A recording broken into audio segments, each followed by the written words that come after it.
Bonjour, c'est Jean Descartes. Bienvenue au cœur de l'histoire.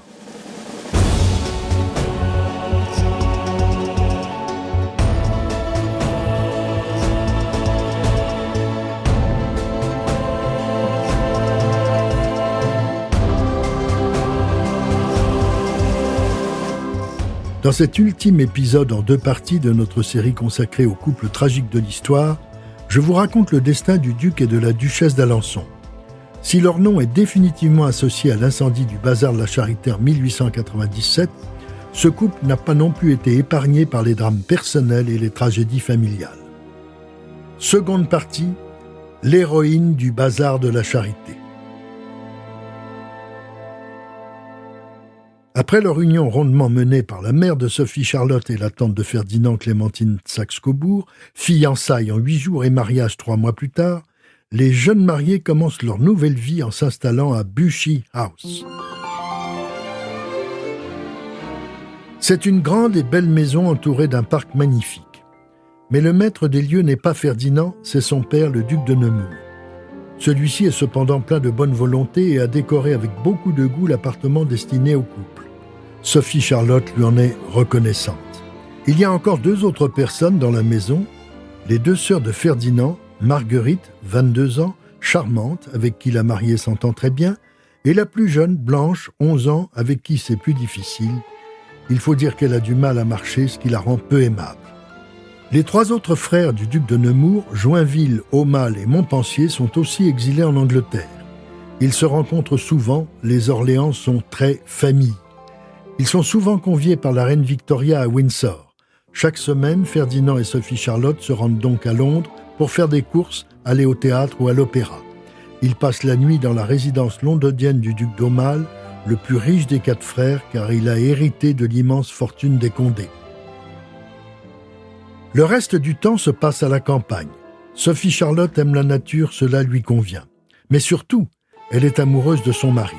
Elle est très vite enceinte et accouche le 9 juillet 1869 d'une petite Louise, hommage délicat à sa mère Ludovica. Mais sa santé se révèle fragile. Elle se remet mal de ses couches et tousse beaucoup. Les médecins conseillent le soleil. Le couple et la petite fille vont donc partir en décembre 1869, d'abord pour Munich pour voir la famille et le médecin de la cour qui lui aussi prescrit le soleil et la chaleur. Le trio poursuit donc son voyage vers l'Italie avec une halte à Rome au Palais Farnèse. Il réside chez la sœur de Sophie-Charlotte, la reine de Naples, qui vient, elle aussi, de donner naissance à une fille, mais cette fois de son mari, avec qui elle s'est réconciliée entre-temps. Elle y retrouve aussi sa sœur Mathilde, comtesse Trani. Un bonheur pour les 3 femmes. Le couple Alençon et sa petite fille gagnent alors la Sicile, où leur oncle Aumale a mis à leur disposition sa résidence à Palerme, le Palais Orléans, une maison magnifique au cœur d'un parc de 40 hectares. Ils y passent 4 mois, très bénéfiques pour Sophie-Charlotte. Au mois de mai 1870, ils se rendent en Bavière où toute la famille s'est donné rendez-vous près de Possenhofen à Feldafing avec Sissi, Mathilde et Marie. Il faut rappeler que ces migrations permanentes sont très habituelles dans les familles royales ou princières.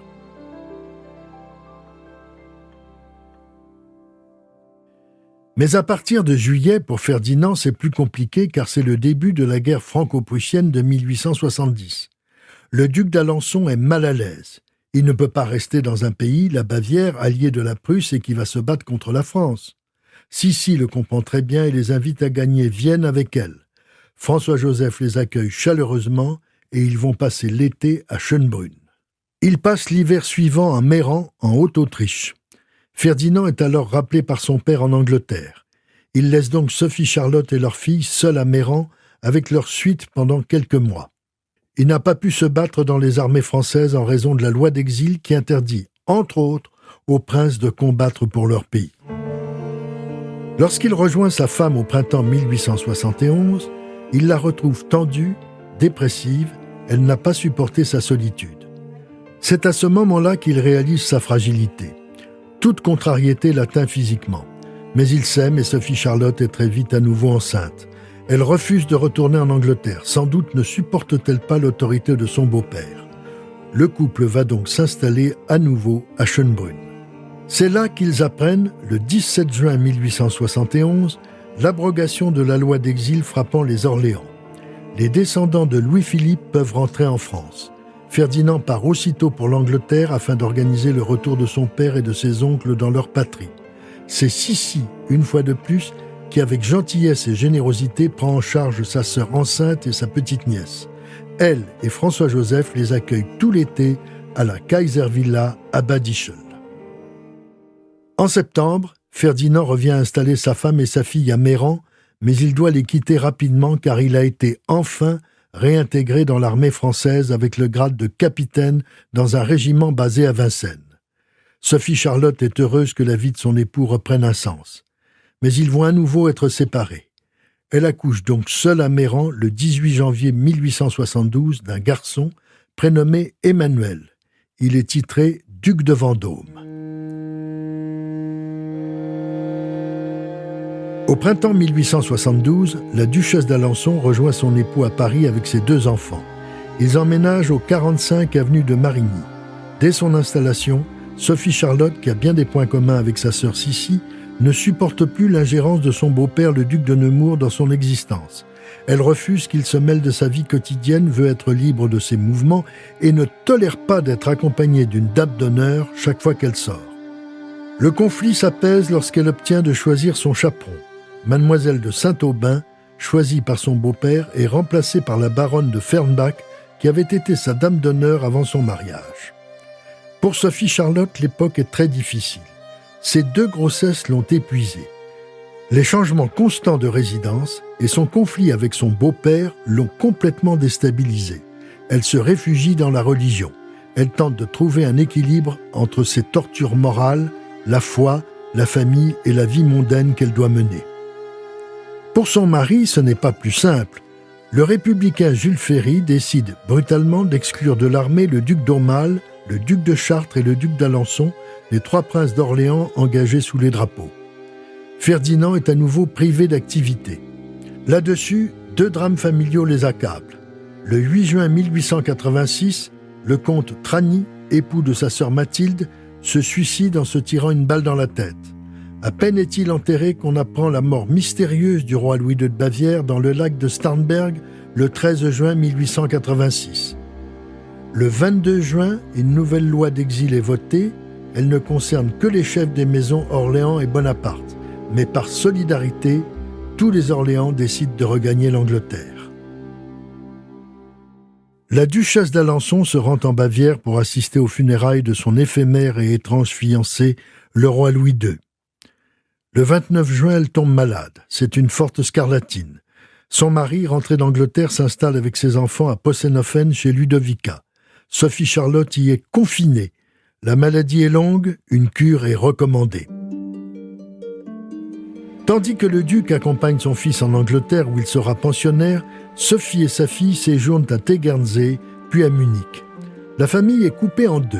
Théoriquement, ils devraient se retrouver à Nice en mars 1887. Mais tout d'un coup, la duchesse cesse d'écrire. Le docteur Glaser, un gynécologue munichois, prévient son mari qu'elle souffre de troubles féminins aigus et doit garder le lit. Elle ne pourra venir sur la Côte d'Azur. Mais la véritable raison est beaucoup plus simple. Sophie Charlotte a une liaison avec son médecin. Le secret est bien gardé, mais pas pour une partie de la famille. En l'apprenant, Sissi écrit un terrible poème vengeur. Envers ton bon mari, tu as renoncé à la fidélité. Tu lui perçais le cœur. Oui, tu as gravement péché. Le duc d'Alençon vient récupérer sa femme et leur fille à Munich alors qu'elle allait s'enfuir en Suisse avec son amant, le docteur Glaser. Très curieusement, on ne parle pas d'adultère. La duchesse est malade, son comportement est étrange et il faut la soigner. On la confie donc à un célèbre aliéniste qui possède une clinique sur les hauteurs de Graz, dans le sud de l'Autriche. On n'en parle pas, mais ce praticien est habitué à traiter les femmes adultères. L'internement de la duchesse d'Alençon fait grand bruit.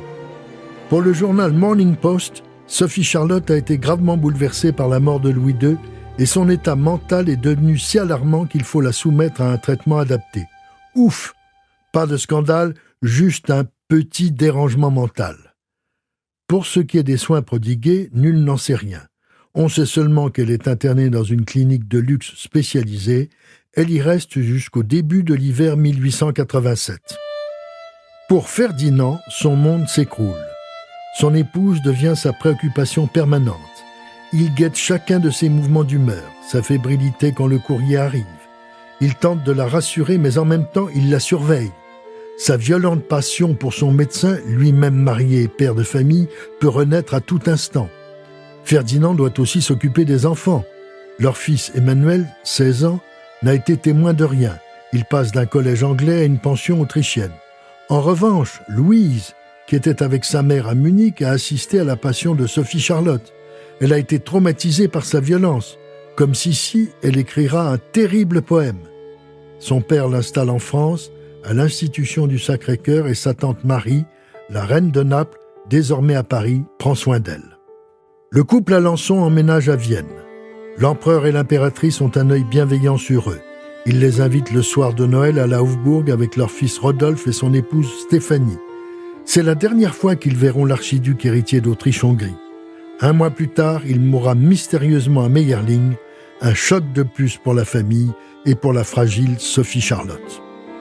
La vie du duc et de la duchesse d'Alençon suit son cours. En 1891, leur fille Louise se marie avec Alphonse de Bavière. Encore un mariage entre cousins. Et Sophie Charlotte a un regain de passion pour le docteur Glaser. Le duc prend contact avec le médecin et amant de sa femme. Ce dernier s'engage à ne plus revoir son illustre patiente. Pour son épouse, Ferdinand est d'un amour et d'une patience exemplaires. Le couple se réinstalle à Paris, avenue de Friedland.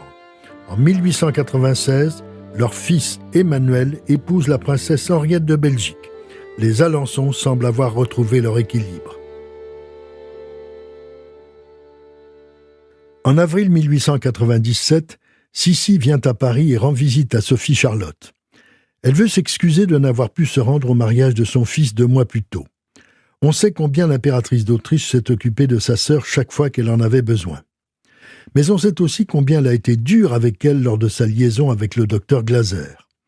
Un peu médium, Élisabeth a-t-elle voulu se mettre en paix avec sa cadette avant l'inéluctable ? De son côté, la duchesse d'Alençon a-t-elle eu des pressentiments ? Elle vient de rédiger son testament, précisant qu'elle désire être enterrée dans son habit de religieuse du tiers ordre de la pénitence. Elle précise aussi que si son mari décédait avant elle, on devait se conformer à sa volonté. « Je veux être placée tout à côté de mon mari, l'ange gardien de ma vie. » Dans tous les désordres de son existence, Sophie Charlotte a toujours pu compter sur Ferdinand. Il a sans cesse été là et ne lui a jamais rien reproché. La duchesse d'Alençon est prête pour le dernier acte de sa vie. Chaque année, elle tient un comptoir au bazar de la Charité au profit de l'œuvre des Dominicains. La plus grande vente charitable de l'année est une véritable institution. Cette année-là, l'organisateur, le baron de Macao, a vu plus grand que d'habitude. De la rue de la Boétie, on l'a transféré au 15-17 de la rue Jean Goujon, sur un immense terrain offert par M. Hein. On y a transporté un décor pittoresque admiré à la récente exposition sur le théâtre au Palais de l'Industrie. Il figure une vieille rue de l'ancien Paris, longue de 80 mètres et large de 10. Elle comprend des reproductions de maisons et 22 boutiques munies d'enseignes, le tout réalisé en carton-pâte et toile peinte.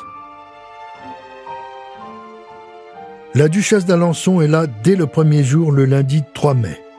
Elle a beaucoup vendu. Le lendemain, elle s'y rend à nouveau l'après-midi. Très élégante dans sa robe noire et son petit chapeau garni de plumes de héron. Elle est encore en deuil de son beau-père, le duc de Nemours, décédé 1 an plus tôt. Son comptoir, au numéro 45, est près des portes d'entrée, très bien placé. De nombreux visiteurs s'empressent pour acheter des objets. Le duc d'Alençon arrive un peu plus tard, il va de comptoir en comptoir et achète à son épouse un petit pot à lait.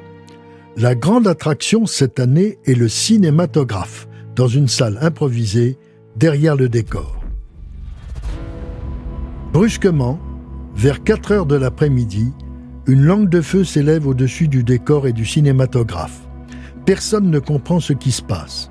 On l'a su après, en raison du succès des projections, on n'a pas pris le temps de laisser suffisamment refroidir l'appareil entre 2 séances. La pellicule s'est enflammée au contact de la lampe beaucoup trop chaude. Les flammes atteignent vite le décor lui-même très inflammable. Le duc d'Alençon, qui était à l'intérieur, fera un récit terrifiant de la catastrophe. Il se trouve alors au centre de la rue, entre l'entrée et le buffet. Il se précipite vers le comptoir de sa femme pour lui porter secours. Il n'a pas le temps de se retourner qu'un torrent humain le bouscule. Tout le monde se précipite vers les portes. Les gens sont bloqués car elles ne s'ouvrent pas de l'intérieur. On estime qu'il y a 600 personnes à l'intérieur du bazar. Le duc est alors persuadé que son épouse, dont le comptoir est tout près de la porte, a réussi à sortir. Il remarque quelques personnes qui vont en sens contraire vers une petite porte ouverte sur le terrain vague attenant. Il sera l'un des derniers à sortir par cette issue avant que tout ne s'embrase à l'intérieur. Les témoins, qui étaient auprès de la duchesse d'Alençon quand l'incendie s'est déclaré, diront qu'elle était très calme. Elle savait que tout était fini. Elle s'était résignée. Elle a dit « Sortez, mesdames, je sortirai la dernière ». Elle aurait ainsi sauvé des jeunes filles. Ferdinand, qui croyait sa femme hors de danger, commence à douter et ne s'aperçoit même pas qu'il est brûlé à la tête. La période qui suit l'incendie est insoutenable.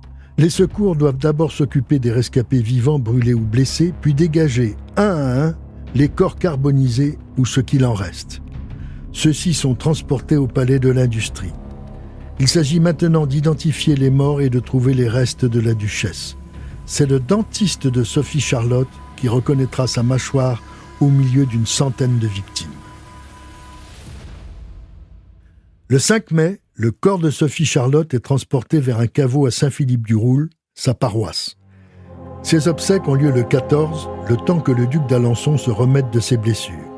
Une foule se presse dans l'église. Tous les Orléans sont là, quelques têtes couronnées, des ambassadeurs, un tout Paris traumatisé.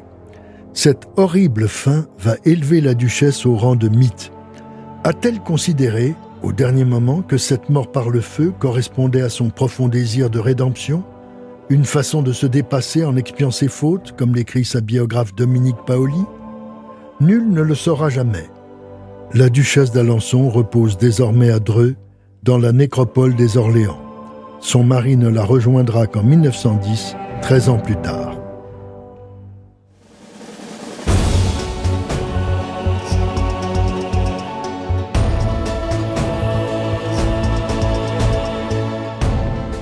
Si cette plongée dans l'histoire vous a plu, n'hésitez pas à en parler autour de vous et à me laisser vos commentaires sur le groupe Facebook de l'émission. Je vous dis à bientôt pour un nouvel épisode de Au cœur de l'histoire. Au cœur de l'histoire est un podcast Europe 1 Studio. Il est écrit et présenté par Jean Descartes. Cet épisode a été réalisé par Jean-François Bussière. Pour ne rater aucun épisode, abonnez-vous sur Apple Podcasts ou vos plateformes habituelles d'écoute. Ressources bibliographiques.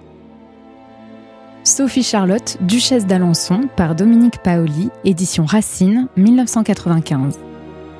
L'incendie du bazar de la Charité, par Jean-Paul Kléber, édition de Noël, 1978. Chronique de Paris, aux éditions d'Argo, 2003. Des couples tragiques de l'histoire, par Jean Descartes, édition Perrin, 2020.